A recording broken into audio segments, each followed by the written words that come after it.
खबर बीकानेर से। अखिल भारतीय किसान का 8वां तहसील सम्मेलन पूर्व प्रधान की अध्यक्षता में संपन्न हुआ। किसान सभा के जिला अध्यक्ष और क्षेत्रीय विधायक भी उपस्थित रहे। पर्यवेक्षक के तौर पर राज्य महासचिव छगनलाल चौधरी भी उपस्थित रहे। सम्मेलन का विधिवत उद्घाटन विधायक गिरधारी लाल भैया ने झंडा फहराकर किया तथा पिछले सालों में हुई जनहानि को श्रद्धासुमन अर्पित की। उसके बाद सचिव राजेंद्र झाकड़ ने पिछले 3 वर्षों की गतिविधि रिपोर्ट पेश की। रिपोर्ट पर बहस में 10 साथियों ने आत्म आलोचना करते हुए बहस में भाग लिया। सम्मेलन में किसानों को 6 घंटे बिजली डिमांड भरकर तारमीन जमा करा चुके किसानों का तुरंत कनेक्शन करने, जले हुए ट्रांसफार्मर को 72 घंटे में बदलने का मुद्दा छाया रहा, जिसकी सभी साथियों ने चर्चा करके इन मुद्दों पर आगामी 4 अगस्त को अधिशासी अभियंता कार्यालय पर 1 दिवसीय धरना देकर विरोध किया जाएगा तथा सरकार को चेताया जाएगा कि समय रहते समाधान नहीं किया तो बड़ा आंदोलन किया जाएगा। विधायक भैया ने उद्घाटन भाषण पर बोलते हुए कहा कि केंद्र सरकार और राज्य सरकार की गलत नीतियों के कारण फसल पैदा करने की लागत बढ़ी है। वही लागत के अनुरूप किसान को भाव नहीं मिल रहे, जिस वजह से खेती घाटे में जा रही है। किसान अपने खुद को किसान नहीं बनाना चाहता। यही वजह है कि प्राइवेट नौकरी करने वाला भी अपने आप को अच्छा महसूस करता है। अपने हक और अधिकार के लिए संघर्ष के जरिए लड़कर लिया जा सकता है। जो केंद्र सरकार द्वारा लाए गए 3 कृषि वाले कानून को 13 माह बाद वापस लेना, यह देश के किसानों में फिर से संघर्ष करने का जज्बा पैदा हुआ। यह भी किसान आंदोलन से तय हुआ है।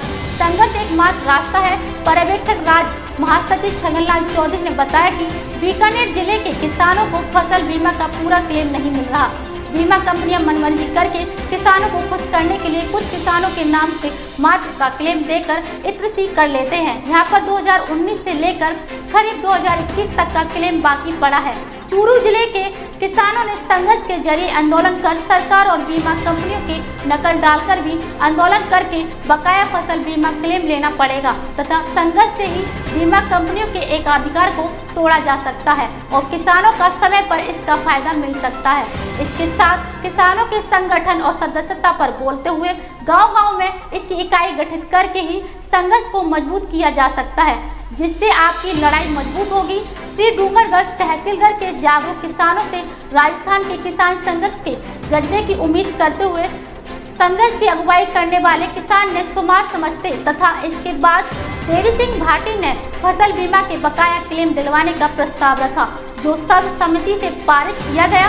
मोहनलाल भादु ने 6 घंटे बिजली दिलवाने, बकाया कृषि विद्युत कनेक्शन दिलवाने, जले हुए ट्रांसफार्मर 72 घंटे में बदलवाने का प्रस्ताव रखा, जो सर्व सहमति से पारित किया गया तथा सचिव राजेंद्र झाकड़ ने राज्य सरकार द्वारा राष्ट्रीयकृत बैंकों का कर्जा माफ करने का आदेश जारी किया था, लेकिन अभी तक लागू नहीं किया गया है। इसलिए कर्ज माफिया आदेश को तुरंत प्रभाव से लागू करने का प्रस्ताव भी रखा, जिसका भी इसके बाद 31 सदस्यों की नई कार्यकारिणी के गठन का पैनल प्रस्ताव उपस्थित साथियों के समक्ष रखा। उपस्थित किसानों ने सर्व सहमति से पारित करके तहसील अध्यक्ष भंवरलाल मोहन, सचिव राजन झाकड़, कोष अध्यक्ष गोपाल भादु, उपाध्यक्ष कामनाथ सिद्ध, संयुक्त सचिव मामराज गोदारा, संतुनाथ सिद्ध को सर्व सहमति भी पदाधिकारी चुना। यह भी आशा किसानों के सामने जो चुनौतियां हैं उसमें बेहतर काम करके नई ऊर्जा के साथ मुकम्मल करने उम्मीद की है। इसके बाद